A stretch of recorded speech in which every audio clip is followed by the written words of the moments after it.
Welcome to the Rim Break Rodeo. We hope this video helps.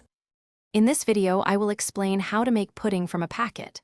First, gather your ingredients: a pudding mix packet, the specified amount of cold milk, and a whisk. You'll also need a medium-sized mixing bowl. Always check the pudding packet for exact measurements and any special instructions regarding milk type, as these can vary. Having everything ready makes the process smooth and enjoyable. Now, let's get to mixing. Pour the cold milk into your bowl first. Then, add the entire contents of the pudding mix packet. It's important to whisk continuously and vigorously for at least 2 minutes. You'll notice the mixture starting to thicken as you whisk, transforming from a liquid into a creamy pudding consistency. Don't stop until it's smooth. Once your pudding is thoroughly mixed and thickened, it's time to prepare it for chilling.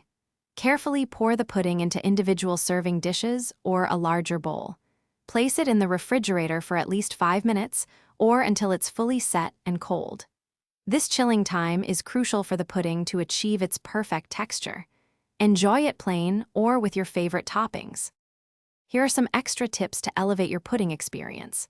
For a lactose-free alternative, many pudding mixes work well with non-dairy milks like almond or soy. Just check the packet.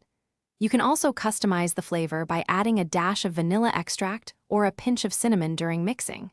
And speaking of bringing things to life, check the description for a link to the Echo Dot smart speaker and other great deals. Enjoy your delicious homemade pudding. Thanks for watching. Consider subscribing if we helped you.